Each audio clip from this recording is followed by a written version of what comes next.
What's up? What's up? What's up? Good morning, everyone. And if you're listening to this episode of the Format Podcast on Monday in the United States, happy Memorial Day to you all. Enjoy this day. Time you can hang out, have some fun, relax, barbecue, go to the beach, wherever you are, whatever you're doing. Enjoy this time with friends, with family. But sometime during this day, just take a minute to think about those who gave the ultimate sacrifice serving our country and its military.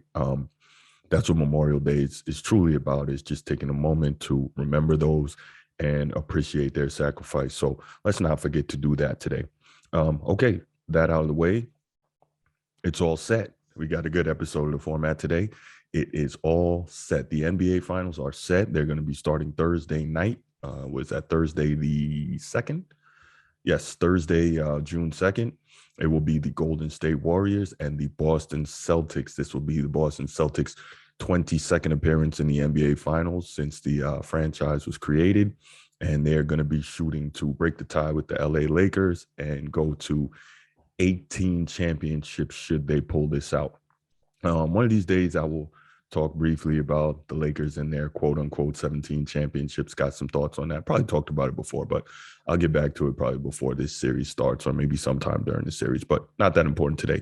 Anyway, last week did a show, best two words in sports, and that's Game 7. And last night's Game 7 between the Celtics and the Heat definitely lived up to expectations. Just a tremendous game. Celtics led, I think, wire to wire. They were up by more than 20 at certain points in the game, but the Miami Heat at home in front of their crowd would not go away, just wouldn't give it up, and continually fought back behind what was, for me, an unexpected but still masterful performance by Jimmy Butler after the 47-point virtuoso in Game 6 to push this series to the pivotal deciding Game 7. Jimmy Butler followed it up last night by playing every single minute, all 48, and scoring 35 points, but it wasn't enough. Celtics pull off the win and advance to the NBA Finals, as I said, for the 22nd time in franchise history. Now, real quick, just want to give props to the Miami Heat. This is a team that's offensively challenged, but this is a team that's full of grit, full of hustle, full of defense, outstanding coaching, leadership all the way from the top. Pat Riley, and then, of course, Coach Eric Spoelstra.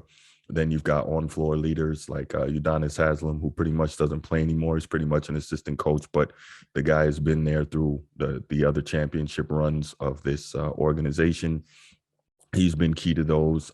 So he's a leader in terms of on the floor. And then, of course, Jimmy Butler, whose work ethic, tenacity, and just old school mentality continue to help to push this team. So outstanding season for them, but not outstanding enough. Obviously, it comes up short. And, you know, Pat Riley once said years ago when he was coaching the Lakers, he said, there's winning and there's misery. And I'm sure that it's going to take some time before the Heat can feel any type of pride about what they've accomplished as a team this year.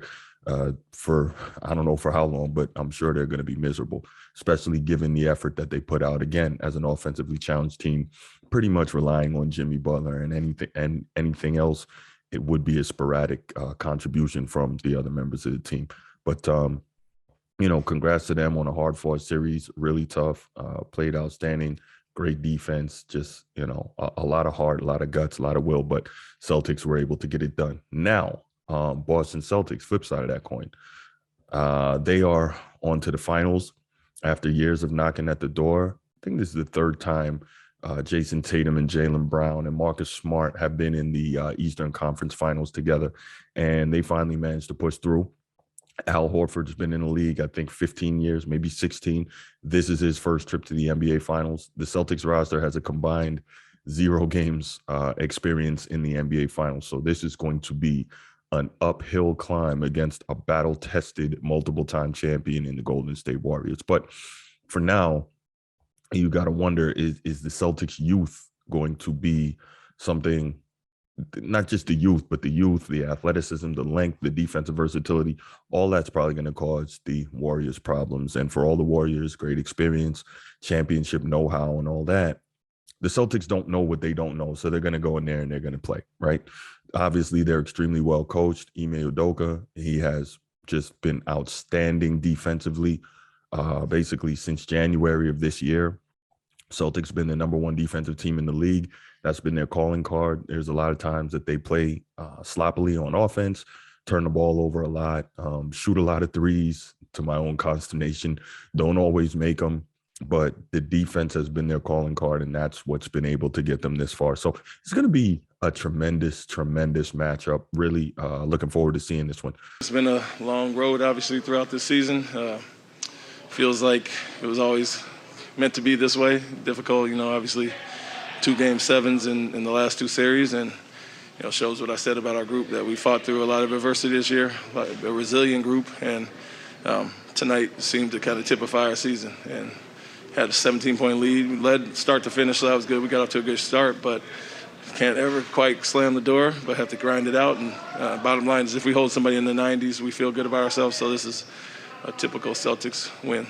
Defense is our identity. It's been there and held us, got us through the tough times when the offense wasn't clicking. Games when the offense doesn't click to the level it should, we can always rely on that. And that was the case tonight. Got big leads, dwindled it down, and we continued to get stops when we needed to, especially at the end. To your point, 11 out of 14 possessions, and so that's our identity. It's kind of what we hang our hat on. And when you look at our team across the board, very high-level defenders, first team, second team guy, defensive player of the year, all 5 starters getting a first-place vote. So they've all bought into that, and love them for that. You've had some things that have happened during this playoff run. A lot of people have said Jayson Tatum has elevated himself into the superstar range of NBA players in terms of some of the shootouts that he's had in this playoff run so far. The games against Giannis, the first round series where he played, tremendous two-way basketball offensively and defensively against Kevin Durant and Kyrie Irving and the Brooklyn Nets. Now, with that said, I'm hearing a lot of people talk about how he's become some sort of outstanding defender. And yes, the effort is there. And obviously he has the physical tools, the athleticism, the agility, the length, the height. But Ime Udoka really schemed up that Brooklyn series extremely well. So it's not like they put Jayson Tatum on an island against Kevin Durant and said, lock him up. So when people talk about that, we got to be a little bit more ingenuous in terms of how we evaluate that, right? A lot of double teams coming from a lot of directions, a lot of switching, just tremendous scheme from Ime Udoka in terms of how they dealt with Kevin Durant. Now, with that said, Jayson Tatum, again, he has had some huge games, but he's also had some help. When he hasn't been at his best, Marcus Smart has delivered some big games.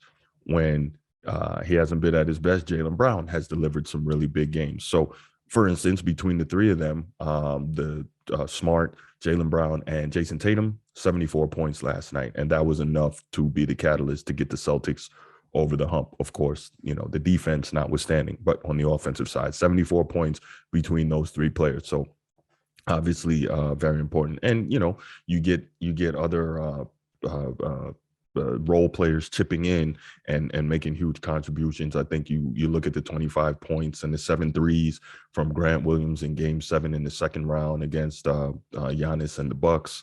You look at, I believe it was Game 6 of this series.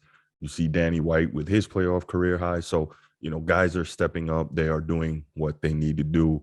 Everyone is contributing. And again, the defense.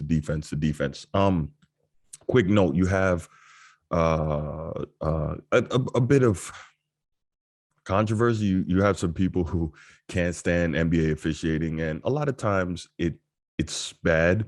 I don't know what the solution is. There's not a whole lot you can do with it. You can't yank out an official and fire him during the game. The NBA has a system that they use to rate, evaluate officials, etc. But a lot of people aren't satisfied with that. They're saying it's not transparent enough, et cetera. So anyway, why do I bring this up? Last night with, I want to say maybe about 7:30, 7:40 left in the third quarter, Max Strus from the Heat catches the ball near the baseline for a corner 3. And he knocks down the 3, but it's waved off by the referees because they said that he stepped on the line, and you can see it here. But my issue is this. You're midway through the third quarter. Let's say even still, if the officials blew that call, which I don't think they did. I watched it a number of times. I don't think they blew that call. But let's say they did. You're 7.5 minutes left in the third. Even if they blew that call, that was not the deciding call of this game. So arguing about that and complaining about the officials on that call, totally irrelevant anyway, right? So I don't even see why that's such a big deal. I want to say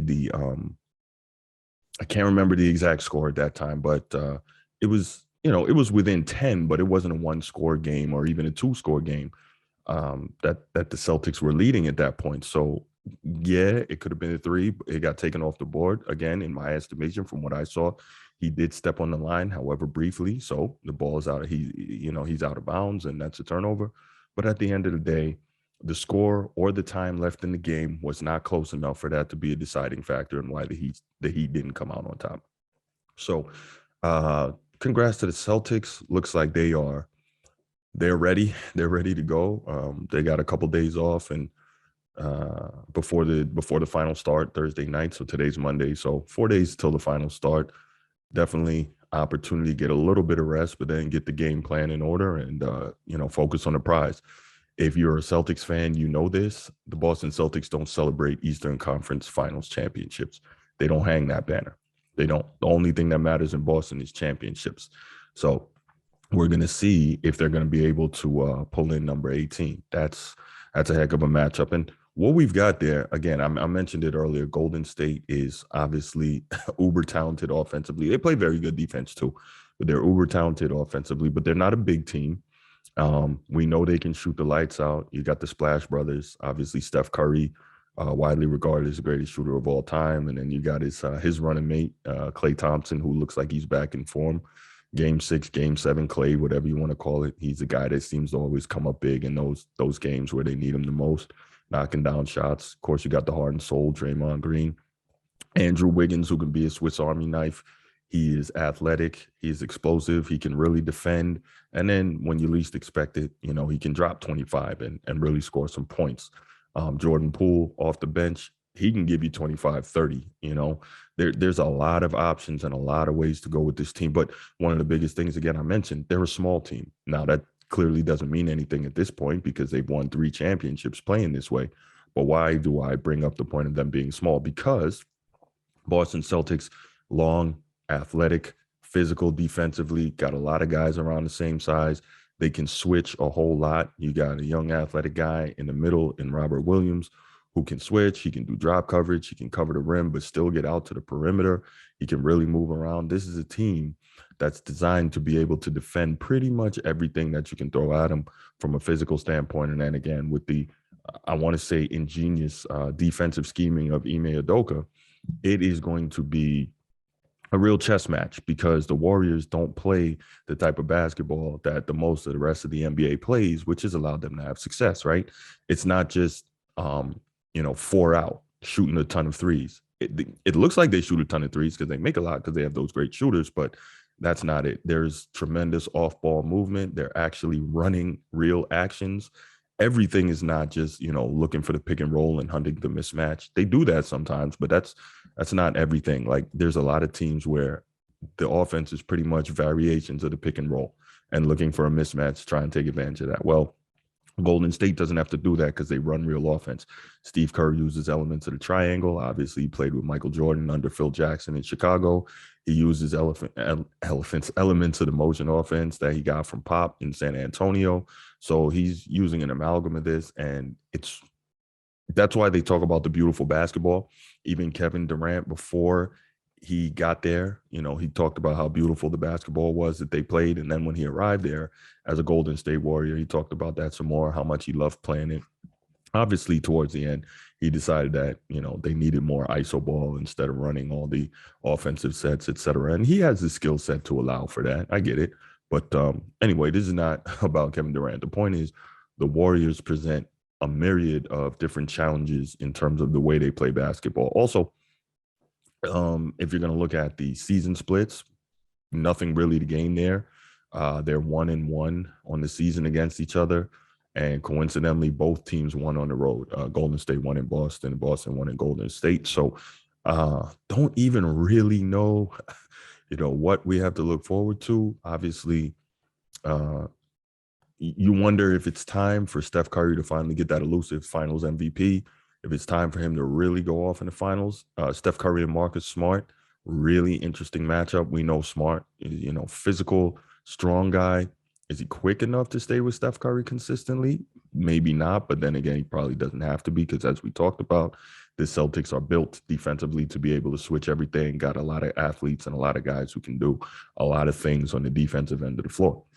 So, you get in these switch positions, and then Steph Curry is suddenly looking up at a 6'9" Tatum or a 6'7" Jaylen Brown, or he gets in the paint. He got the pogo stick, Robert Williams, or, he's got Al Horford. So a lot of different things. And the fact that Draymond, for the most part, is not necessarily a shooter. I'm not going to say that you don't have to guard him at all, but you can play a little more liberally defensively against Golden State. Now, with that said, I'm sure a lot of people have thought that throughout the years. And again, we see that they've been to the finals 5 times, won 3 championships. So you're not necessarily going to say, well, we're going to ignore Draymond and just defend everyone else. Obviously, teams have tried that. Clearly, it doesn't work.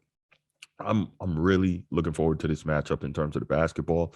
And then, obviously want to see if the Celtics can pull out number 18 or if Steph Curry can get number 4, and then all the talk starts happening about where Steph is in the historical context and all of that, which this show is not about that. Just want to touch on it real quick, though. I've been hearing a lot of people saying if Steph wins this 4th championship and he gets the finals MVP, all of a sudden he's going to be a top 10 all-time player. I'm like, whoa. Wait. Now, I'm a big Steph Curry fan, a huge Steph Curry fan. His impact on the game and the way it's played is undeniable. No question about that. Not hating on the guy at all. And I really I don't generally like using the term hating. That's a low information response. I don't hate any of these guys. I don't know them. Why would I hate them, right? Sometimes I hate the stuff that comes with them as professional athletes, the baggage, the diva stuff, the way some members of the media evaluate that stuff. I hate that, but I don't hate these players. So anyway, I think it would be utterly ridiculous to put Steph Curry into the top 10, not because he's not a great all-time player, but who are you going to move out of the top 10 to put him in there? That's my issue. And this is not a top 10 discussion or a GOAT discussion, but real quick, when you're moving these guys around, it has to be definitive, substantive, and without doubt that you're pulling somebody out to replace him with another player. And Steph Curry, as great as he's been in his era of the NBA, there's nobody that I'm pulling out of the top 10 to put Steph Curry into it. I'm just not. And again, I am a huge Steph Curry fan, so that's no diss to him. Maybe he'll get there going forward, but as of right now, I just can't do it. So, I guess that's about it. We got it all set. The Boston Celtics versus the Golden State Warriors, starting first 2 games at Golden State. That's Thursday night and then Sunday night before getting back to Boston. So this should be a very good series. Hopefully we get another 7-game thriller, right? Hopefully we get another 7-game thriller. I know the NBA is looking for that. I know they want those ad dollars. And also they want just that general interest in the game and the series, people talking about it.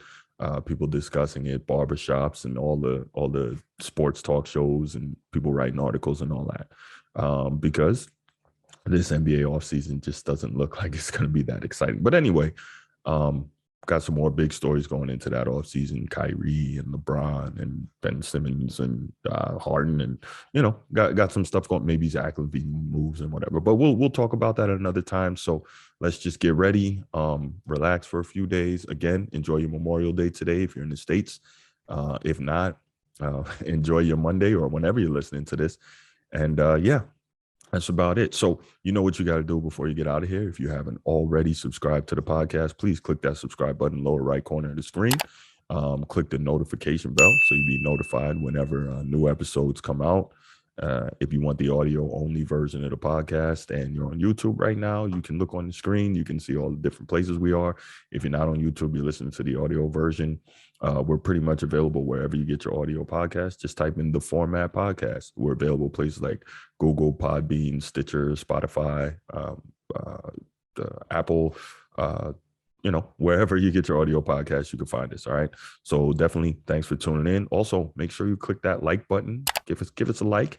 And if you'd like to, please leave a comment, whether it's on YouTube or wherever you listen to your audio podcast.